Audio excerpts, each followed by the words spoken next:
누가복음 22장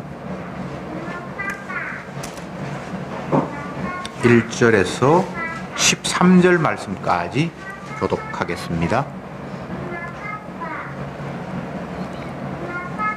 1절에 유월절이라 하는 무교절이 가까움에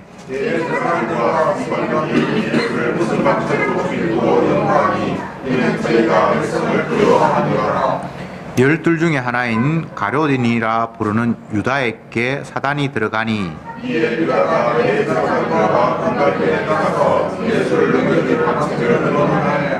저희가 기뻐하여 돈을 주기로 언약한지라.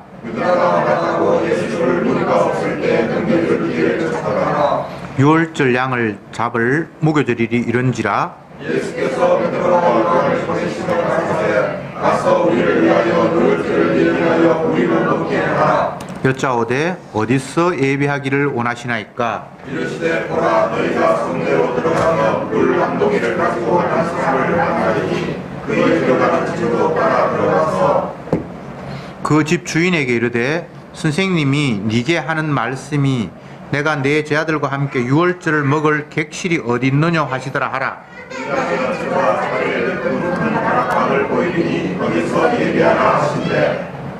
저희가 나가 그 하시던 말씀대로 만나 유월절을 예비하니라. 아멘. 오늘 본문은 유월절이라는 말씀이 여러 번 반복되어서 나옵니다. 유월절에 주목하시기 바랍니다. 유월절이라고 하는 무교절에 같은 말입니다. 무교절이라고도 하고 유월절이라고도 하고, 그때에 대제사장들과 서기관들이 예수님을 죽일 방책을 연구했다, 이렇게 말씀이 시작되고 있습니다.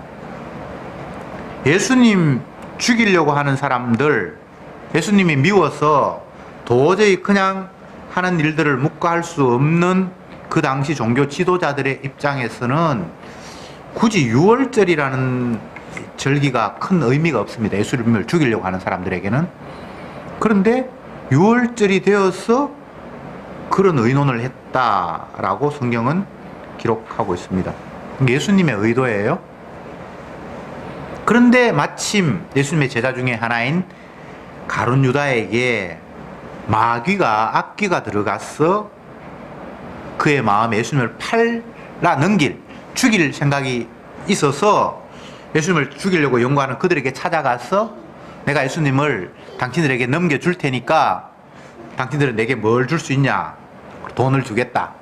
이렇게 해서 예수님을 잡아 죽이려고 공모를 했다는 이야기가 앞부분에 나와 있고, 연결되어서 예수님이 제 아들의 무리들과 함께 어울려서 말씀을 나누는데, 이제 곧 명절인 유월절이 가까우니까 우리들이 모여서 유월절 예식을 치를 장소를 너희들이 미리 마련해라 라고 예수님께서 제 아들에게 명령을 하셨습니다.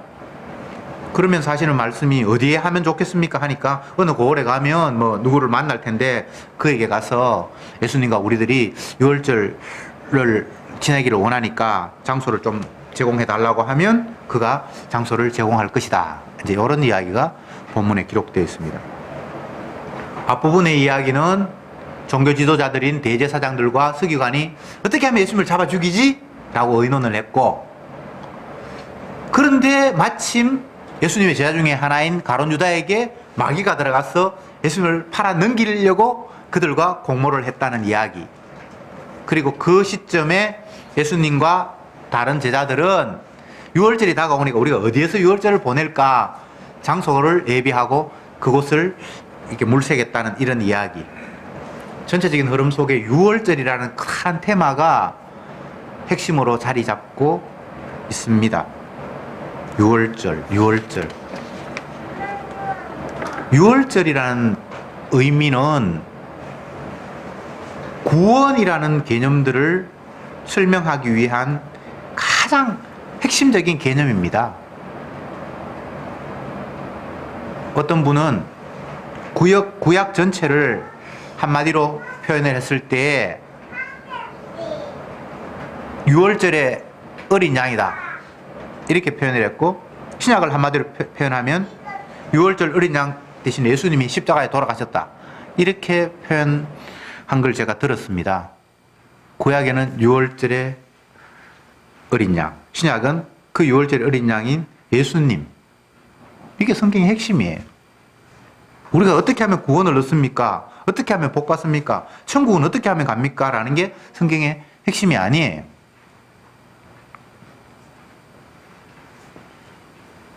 그러면 대제사장 서기관들은 왜 예수님을 죽일 연구를 했던가?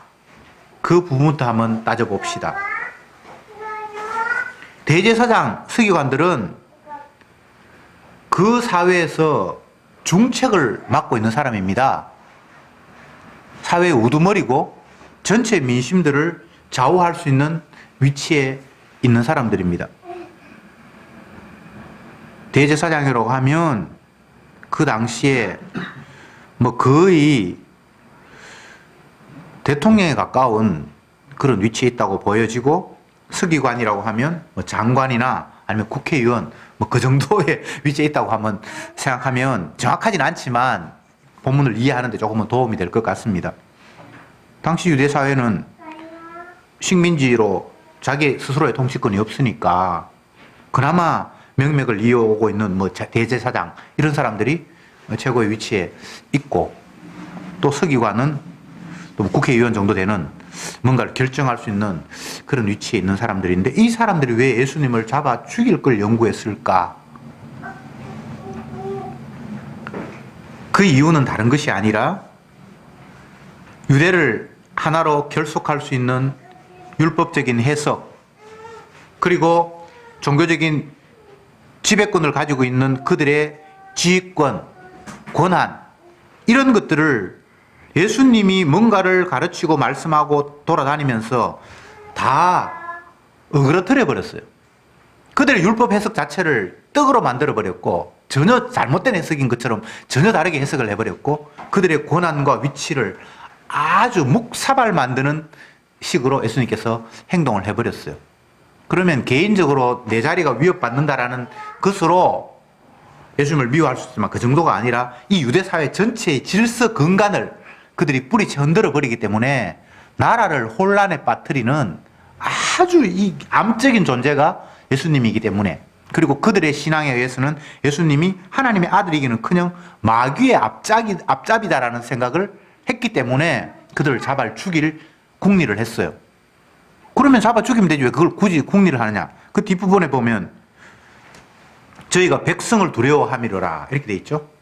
백성들은 아직도 예수님을 죽여야 할 만한 그런 인물이라기보다는 약간 긴가민가 메시아일 수도 있고 또 아닐 수도 있고 이런 정도의 그런 판단력을 가지고 있기 때문에 여론을 의식해서 함부로 그들을 죽일 수는 없었단 말이죠.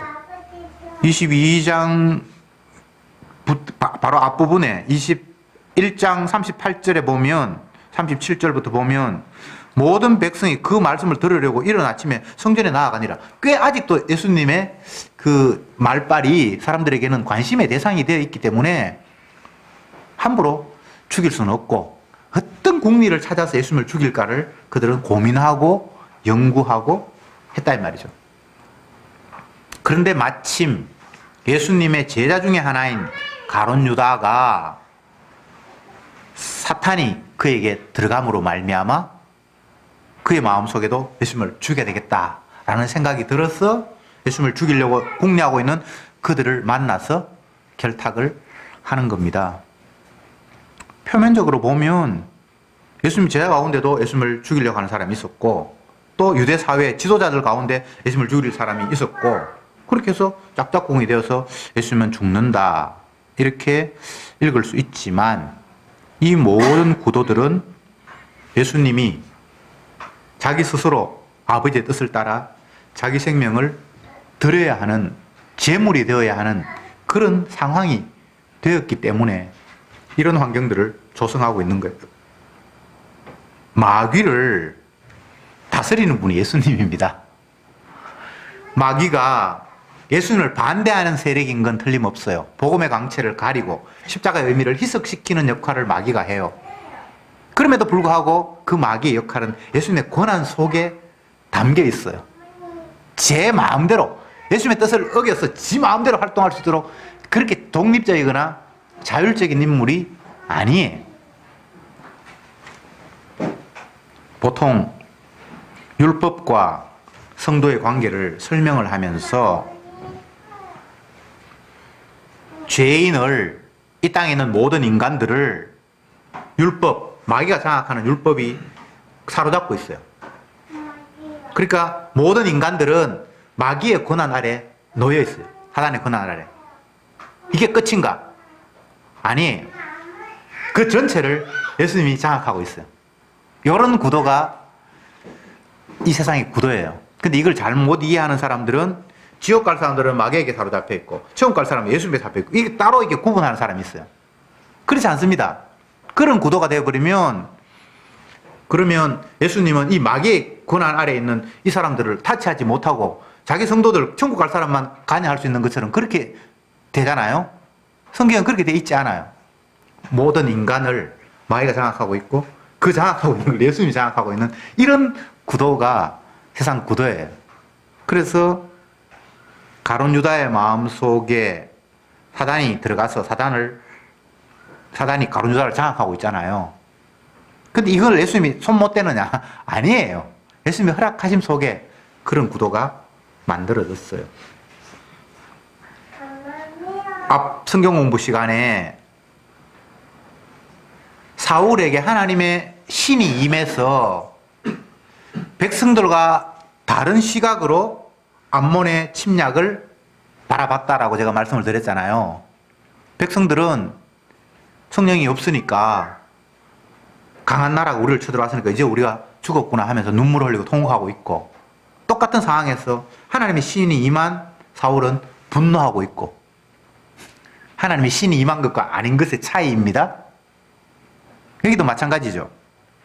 대제사장과 서기관들이 예수님을 잡아 죽일 연구를 지금 하고 있고, 예수님의 제자 가운데 가룟 유다는 사단이 그에게 들어가서 예수님을 잡아 죽일 그들과 합세하고 있고, 가룟 유다에게는 사단이 그에게 들어갔다는 말이 있고, 대제사장 서기관에게는 그 말이 없죠, 그죠? 근데 똑같아요. 성령이 없는 사람들은 다 사단에게 사로잡혀 있는 거예요. 물론 사단에 사로잡혀 있어도 가룟 유다처럼 예수님을 직접 팔려고 달라들지는 않는다, 그러니까 다르지 않냐라고 말할 수 있지만 궁극적으로는 다 같은 영역 안에 담겨 있어요. 그러니까 가룟 유다에게 사단이 들어갔지만 가룟 유다에게만 들어간 것이 아니고 예수님 팔려고 하는 대제사장과 서기관들에게도 이미 들어갔고, 그들의 권한 아래 놓여 있고, 또 그 아닌 다른 모든 영역도 다 그 안에 담겨 있어요.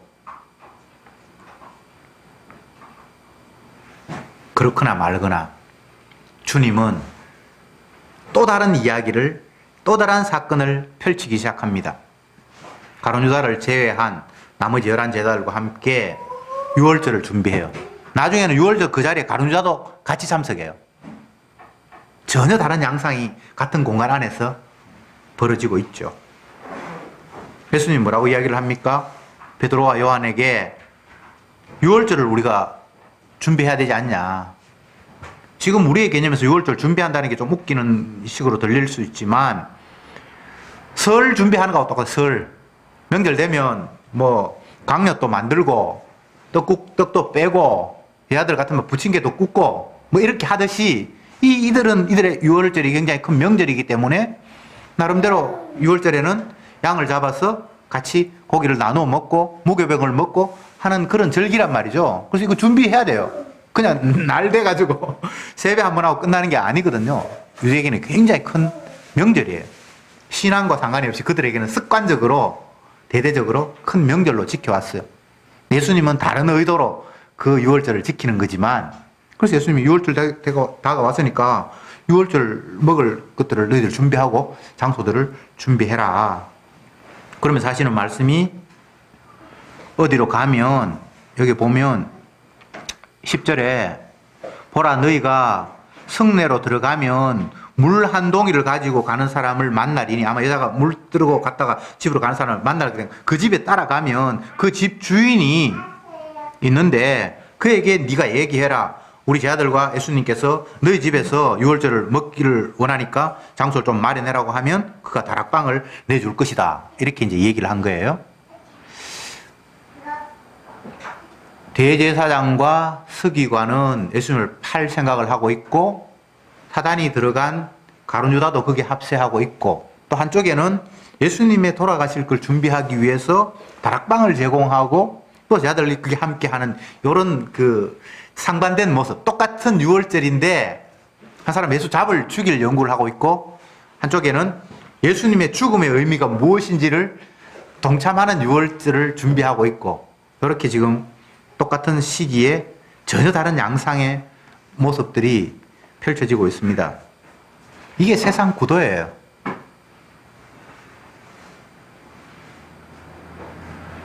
이스라엘이 암몬의 침략을 받아서 풍전등화와 같은 상황 속에서 백성들은 울고 통곡을 하고 있고, 주의 신이 임한 사울은 그 우는 그들을 보면서 분노하고 있고, 똑같은 상황에서 다른 양상이 펼쳐지는 것과 마찬가지로 오늘 이 상황에서도 유월절이라는 어떤 독특한 시점에 한쪽 무리는 예수님 잡아 죽이려고 하고 있고, 한쪽에는 예수님의 죽음의 의미를 되새기는 유월절에 동참하기 위해서 뭔가를 지금 일을 펼치고 있고, 세상이 이렇게 흘러갑니다. 다른 양상이 아니라, 다른 환경이 아니라 똑같은 환경 속에서 전혀 다른 걸 꿈꾸고 바라보고 있는 게 이 세상에 살아가는 인간들의 모습이에요. 성령이 임했느냐 안 임했나의 차이예요. 주님 앞에 붙들려 가느냐 마귀에게 사로잡혀 가느냐의 차이예요. 이거 말고 다른 차이가 없어요. 그런데 세상을 이런 관점으로 보지 않으면 마귀든 성령이든 우리를 둘러싸고 있다는 그런 생각은 없고, 그냥 이 주어진 환경 속에서 내가 어떤 자리에 차지하면 좀 더 힘들지 않고 춥지 않은 따뜻한 환경의 자리를 마련할까, 그 생각이 들겠죠. 그게 바로 사단에게 사로잡힌 사람들의 사고방식이에요. 이 세상 환경, 좋고 나쁨을 따지는 것 자체가 내면을 바라보지 못하고 왜 주님께서 이 환경을 만들었는지에 대한 인식이 전혀 없는 거예요. 그런 환경, 다시 말해서 서기관 바리새인이 예수님을 잡아 죽이려고 생각하는 그 생각 속에 유월절이라는 개념은 아예 그 의미가 없어요. 성경 마지막 부분에 가면, 여기 누가복음에는 거기 잘 기록이 안 되어 있습니다만 마태복음 같은 경우를 보면 마지막 그들이 예수님을 잡아 죽이려고 의논할 때에 그들의 의논 가운데 하나가 유월절은 명절인데 사람 죽이는 거는 합당하지 않으니까 그 유월절 피해서 예수님을 죽이자고 자기들끼리 의논하는 이야기도 나와요. 그들의 의식 가운데에서는 지금 유월절이 뭐 예수님의 잡아 죽은 거하고 연관이 없어요. 그들은 그냥 예수님 잡아 죽이려고 했는데 그때가 그냥 유월절에 가까워 온 것 뿐이에요. 우연이에요. 근데 예수님은 필연이에요. 반드시 그때 자기가 돌아가셔야만 유월절의 양을 이야기한 것이 아니라 바로 예수님 자기 자신이 유월절의 양이라는 사실을 만천하에 공표를 해야 되기 때문이죠. 그러면 구약의 출애굽기에 나타난 유월절은 나중에 있을, 역사적으로 보면 몇 천 년이 흘러가서 있을 하나님의 아들의 죽음을 미리 담아놓은 것이 유월절이에요. 세상은 예수님 십자가의 죽으심을 중심으로 처음부터 펼쳐졌고 마지막도 그것으로 결론이 나도록 되어 있어요. 만물이 주 예수 그리스도에서 나오고 그로 말미암고 그에게로 돌아가는 그런 구도가 되어 있어요. 아니, 예수님이 십자가에 못 박혀 죽으신 것은 한참 후의 일이고 이스라엘 백성들이 애굽에서 탈출하기 위해서 뭐 양의 고기를 잡아서 먹고 피를 뿌리는 거는 훨씬 전에 몇천 년 전의 이야기인데 왜 그걸 굳이 연결시키냐. 그렇게 말하는 사람들이 많아요. 너무 거기에서 미리 십자가를 도출하는 것은 오버하는 거다. 중간에 수많은 논리가 있는데 6월절의 어린 양이 예수님이다라고 바로 이야기하는 건 너무 논리의 비약이라고 받아들이지 않는 사람들이 굉장히 많아요. 근데 시간이 어떻게 되었건 논리가 어떻게 되었건 성경은 다 예수님의 십자가 중심으로 되어 있어요. 그래서 6월절의 십자가가 이미 선포된 거예요. 출애굽 시대 때 이스라엘 백성들이 애굽에서 벗어나서 가나안 땅이라는 곳으로 넘어가는 것을 구원이라는 그림으로 이미 그려주고 있는 거예요. 근데 그 구원의 핵심에 어린 양의 희생이 담겨 있는 거예요. 그게 성경 전체를 이야기하고 있어요. 그래서 6월절은 이미 예수님의 십자가의 죽음을 담아 놓았어요. 그 당시에 그들은 몰랐죠. 그냥 양고기 잡아서 문에 피 바르면 사는 줄 알았죠. 그러나 결국은 예수님이 한 마리의 어린 양이 되어서 죽음으로 말미암아 거기에 진정한 구원이 있다는 것으로 복음이 온전히 만개되는 거예요. 예수님을 어떻게 죽일까?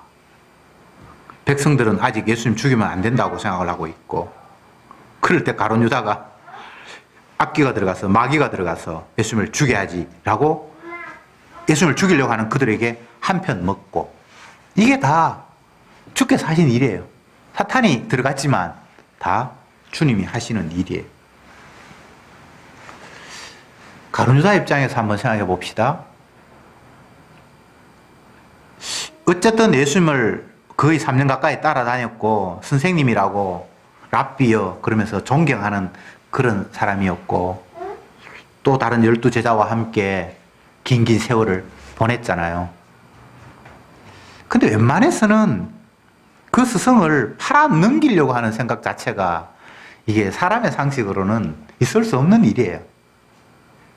그런데 내 상식을 뛰어넘어서 사단이 들어가 버리니까 뭐가 체면이고 뭐 의리고 뭐 나중에 이리고를 생각할 수 없는 거예요. 인간이 그런 존재입니다. 뭔가 생각을 하고 내가 이럴 수 있냐라고 생각을 할 수 있지만 사단에게 사로잡히면 그런 거 다 소용없어요. 반대로 성령에게 사로잡혀도 마찬가지예요. 이익을 따지거나 뭘 계산하거나 그거 자체가 안 돼요. 성도는 그런 식으로 살아가는 자예요. 내 의지, 판단력, 수판팅 구고, 계산하고, 유분리 따지고, 평소에 늘 그렇게 살아가는데, 주님이 우리를 사로잡을 때는, 뭐가 어떻게 그 계산이 안 나오는 거예요. 계산 자체가 엉터리 없는 계산이라고 본인 스스로가 인정할 수밖에 없는 거예요. 열심히 궁리하고 생각을 했는데, 그 사고방식 자체가 결코 나에게 도움이 되지 않는다라는 사실을 인정하는 거예요. 가룟 유다는 그 12제자들 가운데 재정을 맡을 만큼 나름대로 임원이에요, 임원. 베드로가 뭐 예를 들어서 회장이라면 요한도 뭔가 하나 맡고, 베드로가 꽤 이렇게 중요한 12명 중에도 그 손가락 안에 들어가는 그런 중책을 맡은 사람이에요. 그런 그가 쉽게 11제자들, 다른 제자들을 배반하고 예수님을 팔아넘기는 게 그 인간적으로는 쉬운 일이 아니에요. 근데 쉽건 어렵건 간에 그에게 사단이 들어감으로 말미암아 도저히 내릴 수 없는 이상한 결정을 그는 내리는 거예요. 가룟 유다가 돈이 아쉬워서 예수님 팔아넘기고 돈 받은 사람이 아니에요. 이런 모든 일들이 다 예언되어 있는 일이에요. 구약에 이미 예수님은 돈 받고 팔아 넘기도록 예언이 되어 있단 말이죠. 그래서 때가 되어서 그는 그 일을 해야만 하는 그런 책무를 맡았어요. 그 책무를 열심히 수행해서 주님께서 이뻐서 천국 넣어준 건 아니고, 이처럼 세상은 주님에 의해서 다 움직여집니다. 악인이 악한 날에 적당하게 쓰이는 것도 주님이 하신 일이고, 또 전혀 할 수 없는 일인데, 전 생각도 안 했는데 자기가 주님의 일에 또 희생이 되는, 여기 뭐 다락방을 예비하고 이런 것도 주님께서 다 자유롭게 활용을 하시는 거예요. 무화과 나무가 때가 안 됐는데 열매 없다는 이유로 저주받을 때, 그게 이스라엘의 운명이라는 거예요. 하나님이 저주하시면 저주받아야죠.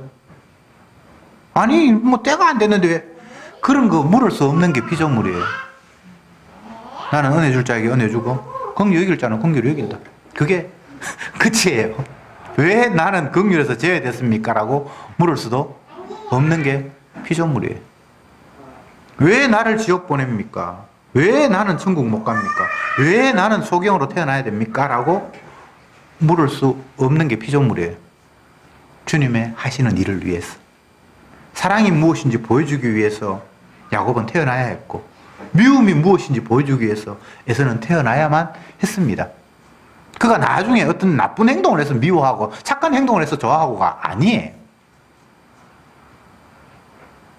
그러니까 이런 성경 말씀을 보면서 주님의 은혜가 그들을 사로잡지 않으면 화가 나는 거예요. 내가 뭐 로봇도 아니고 뭔데? 주님이 다 결정해놓고 뭘 바르게 살아라. 바르게 살 수 없다는 사실을 보여주기 위해서 바르게 살아라고 말씀하신 거예요. 바르게 못 산다는 걸 보여주기 위해서. 그 말씀, 쉽게 말하면 율법을 주시지 않으면 자기들이 얼마나 완악한 존재인 줄을 몰라요.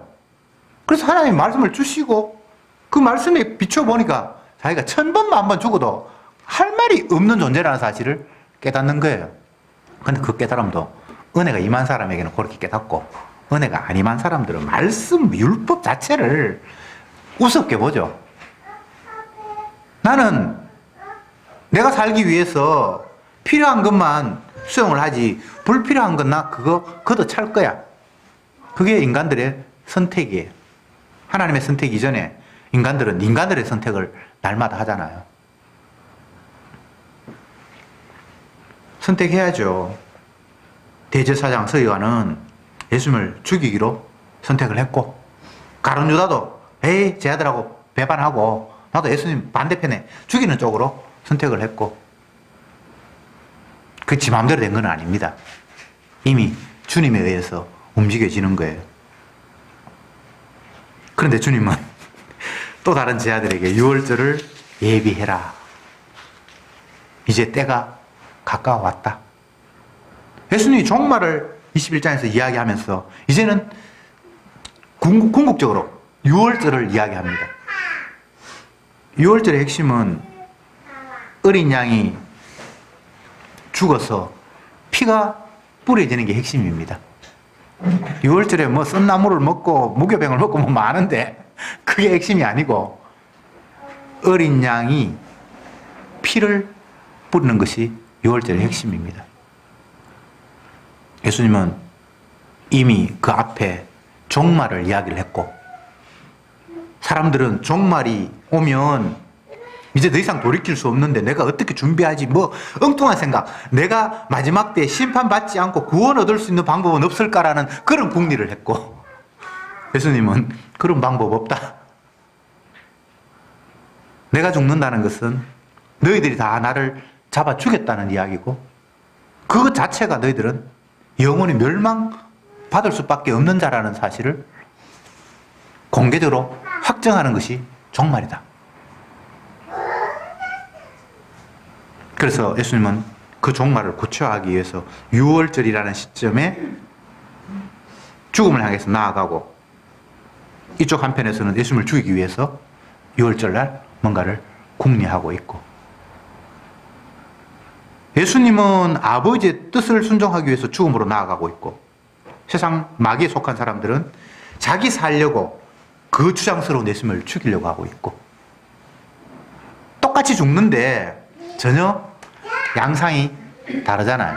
예수님은 아버지에게 순종하기 위한 죽음이고, 인간들이 예수님을 죽이려고 하는 건 내 살려고 예수님을 죽이려고 하는 거. 결과적으로는 이러나 저러나 주님은 죽어야만 합니다. 왜? 그래야만 주님의 말씀대로 세상이 심판받을 수 있고 또 거기에서 구원이 발생하기 때문입니다. 왜 예수님이 자기의 십자가 죽음을 마지막이다, 종말이다 라고 말씀하셨습니까? 그분의 죽음으로 말미암아 모든 것들이 다 판정이 나는 거예요. 그것 외에 다른 판정은 있을 수 없는 거예요. 그동안은 복이다, 저주다, 천국이다, 지옥이다 라는 근거를 자기 나름대로 생각을 했겠죠. 세상에 수많은 나라가 있는데 그 가운데 특별히 이스라엘이라는 나라를 하나님이 선택하셨고 그들에게 너희는 내 민족이라고 하고 제사 드리는 법을 가르치셨고 요거는 꼭 지켜야 한다고 하면서 하나님의 율법도 주셨고 그렇게 하니까 그들의 생각에는 다른 민족에게는 율법도 안 주셨고 택한 나라라고 안 했는데 우리에게 주셨으니까 우리는 하나님 심판하고 멸망시킬 때에 구원 얻을 것이다라는 그런 나름대로의 생각을 그들은 가지고 있었겠죠.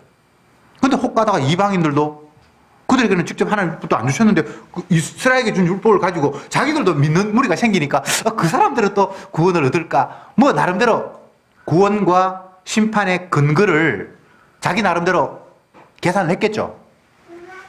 근데 그거 다 헛방에 예수님이 십자가에 죽으시면서 그걸로 자기의 죽음을 근거로 구원과 심판을 이야기해버린 거예요. 그 전에도 다른 기준이 없었고 그 후에도 다른 기준은 없습니다. 그걸로 완전히 확정이 되어버렸어요. 그래서 세상은 이제 끝나버렸어요. 예수님이 죽으심으로. 그 예수님의 십자가의 죽음은 모든 사람들이 다 죽은 겁니다. 갈라디아서 2장 22절. 예수 그리스도께서 십자가에 못 박히심으로 말미암아 모두가 다 죽었다. 그 죽었다라는 의미가 예수님은 십자가에서 피 흘려서 목숨이 끊어졌으니까 6시간 만에 이제 완전히 죽었으니까 우리도 예수님처럼 죽은 것이다. 그런 개념이 아니라 이제 우리는 하나님의 아들을 죽였기 때문에 영원한 저주를 받아야 된다라는 것으로 죽었다는 거예요. 그게 십자가의 의미예요. 물론 그 의미가 끝은 아니에요. 우리의 죄를 대신한 죽음이 또 자기 백성의 죄를 대신하는 죽음이 그들이 받아야 될 저주를 대신하는 죽음이 그 십자가 안에 또 담겨 있어요. 두 가지 의미가 있어요. 다시 말씀드립니다.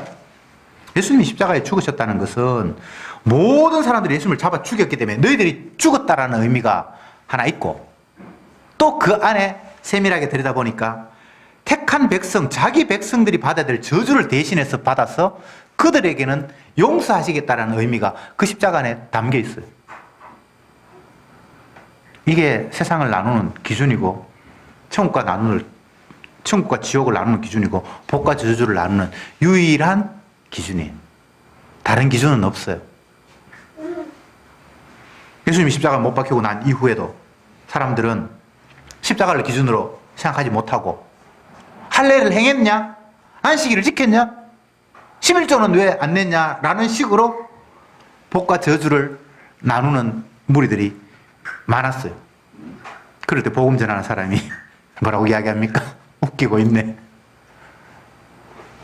날과 달과 절기를 지키는 거 그거 다 그림자였어. 안식일 지켜서 안식하는 게 아니야. 예수님이 우리에게 안식 주실 분이라는 사실을 이야기하기 위해서 안식일을 마련하셨고 만물을 드리라고 하고 유월절을 지키라고 한 것이 예수님께서 하나님의 맏아들로서 우리에게 희생당하는 모습이었고 예수님이 유월절에 어린 양이었기 때문에 그분의 죽음 안에 유일하게 우리가 용서받아서 복이라는 것이 주어지는 거야. 이렇게 복음을 이야기하기 시작하죠. 근데 성령이 안 오는 사람은 그 십자가 중심으로 모든 걸 볼 수가 없기 때문에 그 십자가의 복음의 강체를 가리는 마귀의 그 선글라스가 그에게 끼어졌기 때문에 왜 그것과 십자가를 연결하느냐라고 화를 내는 거예요.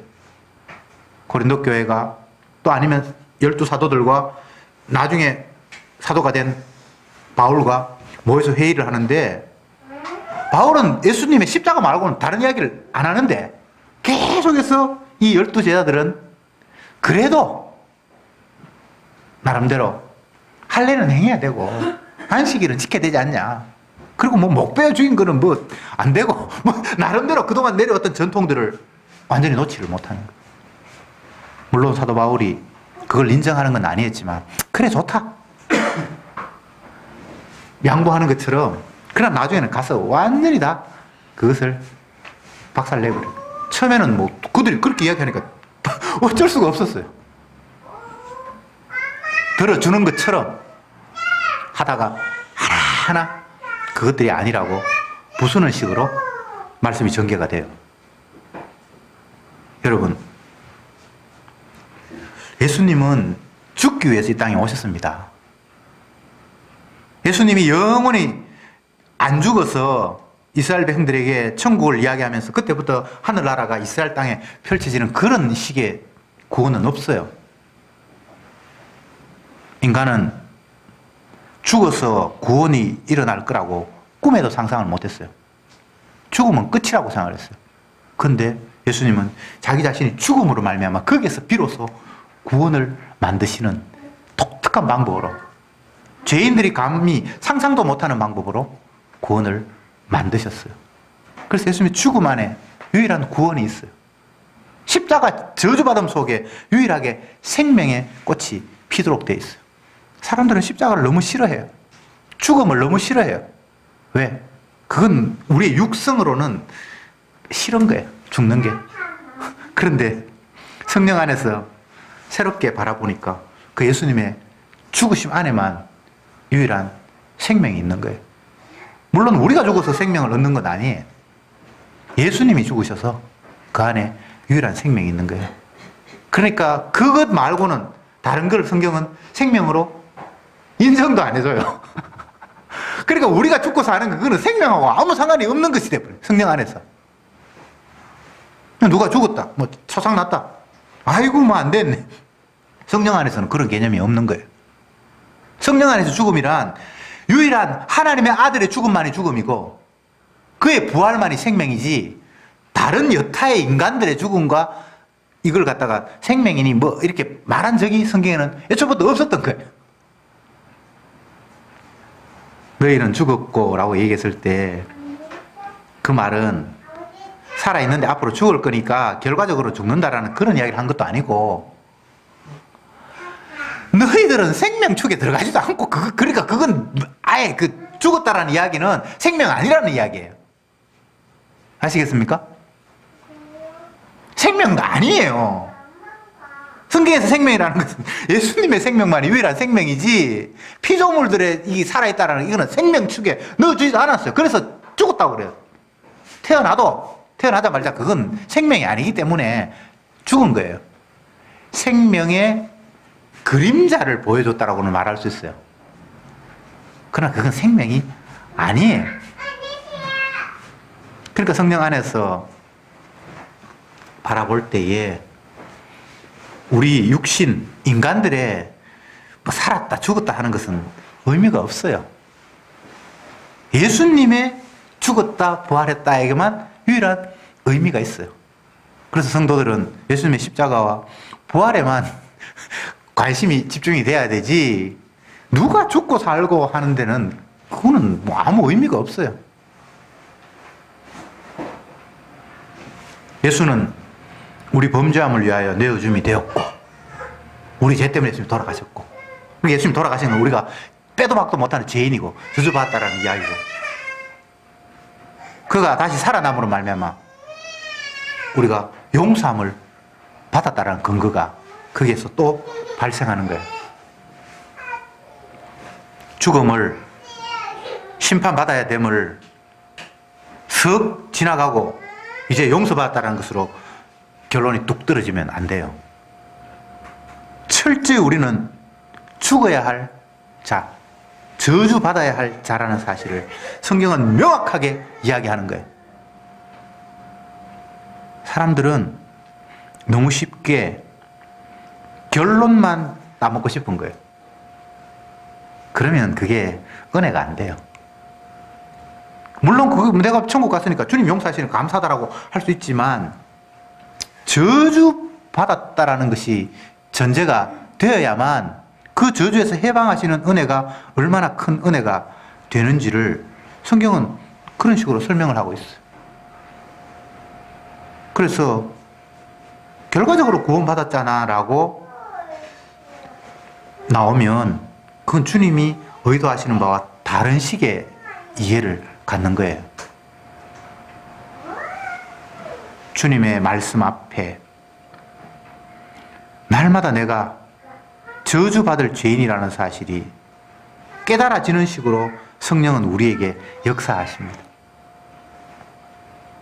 사울에게 주의 신이 임해서 분노하는, 백성들을 향해서 분노하는 모습, 물론 그거 자기 자신도 포함해야 되겠죠. 그게 성령의 은혜예요. 그럴 때 그 안에 주님의 용서가 담겨 있어요. 유월절,